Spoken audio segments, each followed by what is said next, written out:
A todos, muito boa noite. Está a começar o telejornal. O Governo vai reconstruir as casas que desabaram em Boa Esperança em consequência do vendaval. O anúncio foi feito esta segunda-feira pelo Ministro da Defesa e Administração Interna, Jorge Amado, que visitou a comunidade.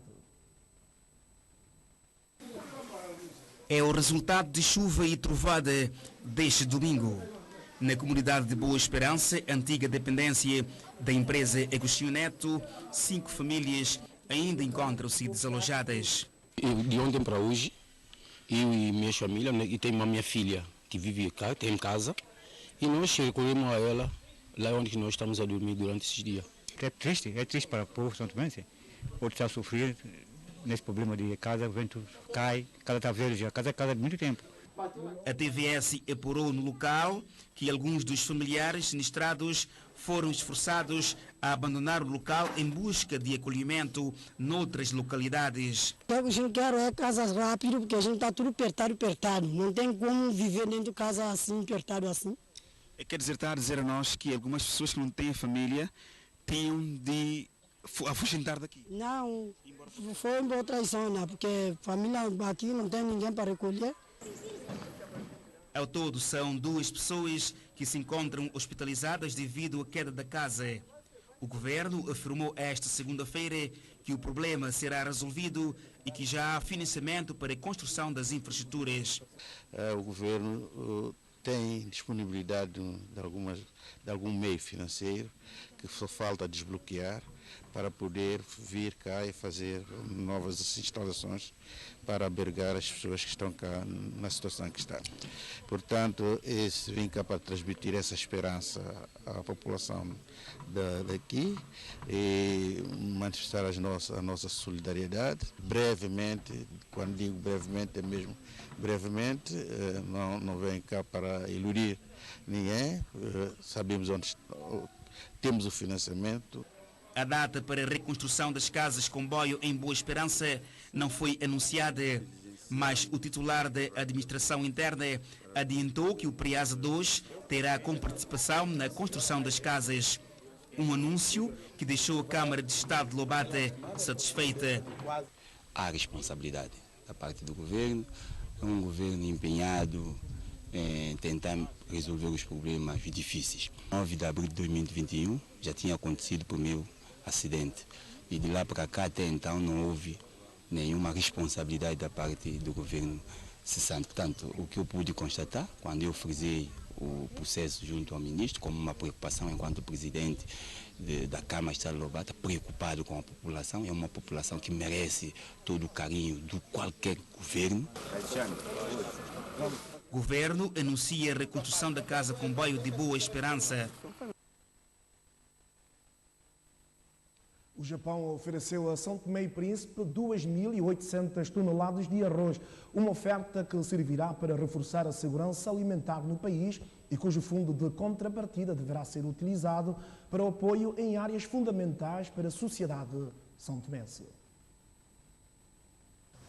São Tomé e Príncipe recebeu em donativo do Japão 2.800 toneladas de arroz no valor de 50 milhões de dobras. A entrega foi feita pelo embaixador do Japão para São Tomé e Príncipe ao ministro dos Negócios Estrangeiros e Cooperação e testemunhada pelo ministro do Plano, das Finanças e da Economia Azul. O diplomata japonês destacou a importância desta parceria para a cooperação entre os 2 países. O governo do Japão a permis une fois encore. Com a ajuda alimentar 2021, o governo do Japão permitiu mais uma vez ao governo de São Tomé e Príncipe adquirir 2.800 toneladas de arroz com a utilização de fundos de contrapartida e financiar projetos socioeconômicos nos últimos anos. O governo do Japão também contribuiu para a organização das eleições legislativas, municipais e regionais, bem como eleições presidenciais na República Democrática de São Tomé e Príncipe. O representante do Japão afirmou que o seu país estará sempre ao lado do povo santomense. Renouveler ma détermination auprès du gouvernement ainsi qu'au peuple santoméen. Gostaria de renovar a minha determinação ao governo e ao povo santomense de que o Japão estará sempre ao lado da República Democrática de São Tomé e Príncipe e do seu povo e assegurar-vos o apoio do meu país, o Japão, nos vossos esforços para consolidar a estabilidade, democracia, assistência humanitária e proteção das populações afetadas pela crise alimentar. Et de protection des populations affectées par la crise alimentaire. Por seu lado, o ministro santomense dos Negócios Estrangeiros realçou a importância desta cooperação e agradeceu o governo e o povo japonês pela ajuda. De recordar que este fundo, nestes últimos anos, tem contribuído para além da ajuda para os projetos socioeconômicos, pois nesses últimos tempos este fundo tem contribuído para a realização de atos eleitorais no país e inclusive já tivemos atos que foram 100% financiados com produto da venda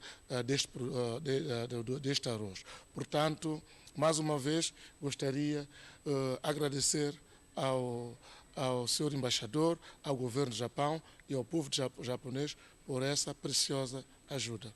No ato da entrega, o embaixador do Japão realçou que esta ajuda representa um símbolo de cooperação sincera e ativa e apelou para uma gestão escrupulosa do arroz doado, bem como do fundo de contrapartida.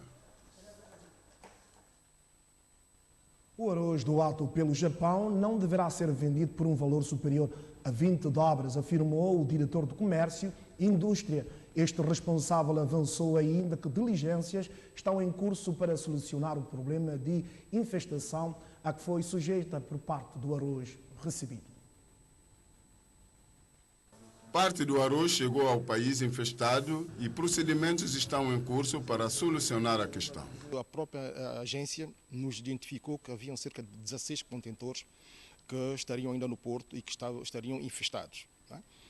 Nós indicamos à agência na perspectiva de entrar em contato com o fornecedor, também informamos a parte japonesa e de maneira que, neste momento, eu julgo que já estão em São Tomé 2 especialistas enviados pelo fornecedor para fazer esse levantamento. Mas é bom dizer que aqui dentro do armazém só apenas um pequeno lote é que está infestado. Como vocês veem, daquele lado não está infestado, ou seja, pode ser que com o tempo venha a estar infestado. Então, numa situação dessa, estamos à espera que os especialistas, enviados pelo fornecedor, que nos digam realmente qual é o procedimento. Mas normalmente um procedimento desse é fácil, normalmente há uns procedimentos técnicos que normalmente minimizam muito a situação. E para dizer que esses insetos não trazem nenhum problema à saúde humana. Fernando Pereira avançou que o arroz já está a ser distribuído e que o preço no mercado não deverá ser superior a 20 dobras. A distribuição já foi dado início desde o dia 27. O governo privilegiou a distribuição para a periferia, para a população mais vulnerável. Está-se a vender em pequenas quantidades para, digamos, as quitandas e as pequenas lojas fora da capital. Nomeadamente nós começamos com Caué. Água Grande também está quase tudo distribuído e vamos dar início ainda hoje ou amanhã para o distrito de Mesos e depois Lobata e assim sucessivamente. Também para dizer que para a região Tondo do Príncipe foi selecionado uma quantidade específica. Neste momento estamos a tratar para que assim que houver o pagamento final enviar cerca de 2.000 sacos para a região autónoma do Príncipe ainda esta semana. Como já tinha sido, digamos, indicado pelo governo, 17 dobras ao quilo no armazém, o saco a 510 dobras, e para ser revendido não mais de 20 dobras. Nós aproveitamos para dizer que temos conhecimento de alguma especulação de preço no mercado, nomeadamente as pessoas que estão a revender este arroz a 25, nós chamamos a atenção, uma vez que o governo determinou que esse arroz deve ser vendido não mais de 20 dobras ao quilo. O diretor do Comércio e Indústria apela à população a denunciar os eventuais especuladores. O Governo reuniu esta segunda-feira com as centrais sindicais para analisar a situação socioeconómica que o país enfrenta. Por outro lado, as partes abordaram também questões ligadas ao aumento do preço de combustível e o seu impacto na vida da população. Este é o primeiro de vários encontros entre o governo e as centrais sindicais do país em concertação social no Palácio do Governo. Foram tratados assuntos ligados à situação socioeconómica do país e o possível aumento dos combustíveis e seus impactos na vida da população. Como sabem, é um governo que está empossado há pouco mais de 2 meses. E tratamos da primeira reunião. Nós tivemos primeiramente que aprovar a agenda da nossa atuação para o ano 2023, portanto, o nosso plano de ação. E, como não podia deixar de ser, também falamos, e talvez por isso a reunião foi longa, falamos da situação socioeconómica que está a atravessar São Tomé e Príncipe neste momento. O encontro de aproximadamente 5 horas serviu para que as centrais sindicais conhecessem os projetos de governo para o ano econômico 2023 e como estes planos vão de encontro às necessidades da classe trabalhadora santomense. A nossa preocupação essencial é saber o que pode acontecer na vida do trabalhador para o ano econômico 2023, o que se pode fazer para conter os desânimos que fomos acumulando nos últimos tempos. Portanto, como há de entender, a situação socioeconómica faz todo sentido ela vir à mesa nesse momento, de forma a nós podermos visualizar, nós, as centrais sindicais, visualizar que tipo de ações também nós temos que ter junto aos nossos associados. A discussão foi ao nível geral, tendo como visão a preparação do Orçamento Geral do Estado para este ano econômico. Nós discutimos de uma visão geral,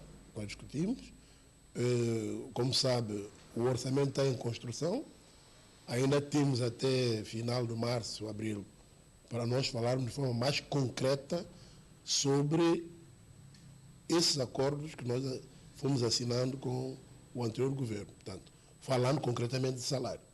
Portanto, não há orçamento neste momento, então nós não incidimos particularmente nessa questão do salário. Falamos, sim, da situação atual, daquilo que o governo encontrou, as contas públicas, e ainda não entramos no particular, digamos assim, no âmago do particular, para nós falarmos dos salários de forma mais concreta. Então, isso é uma questão que haveremos de falar logo que nós começamos a discutir com o governo o orçamento. Ainda não começaram a falar de números, mas este tema será abordado nos próximos encontros.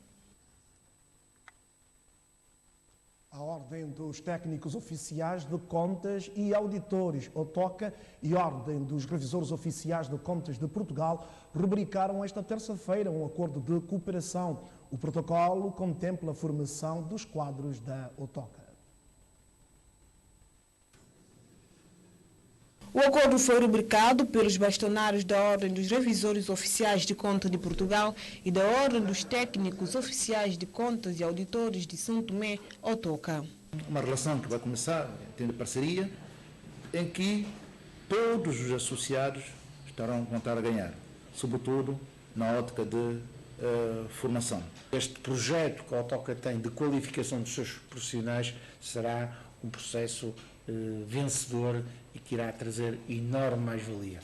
Sabemos que a economia santomense está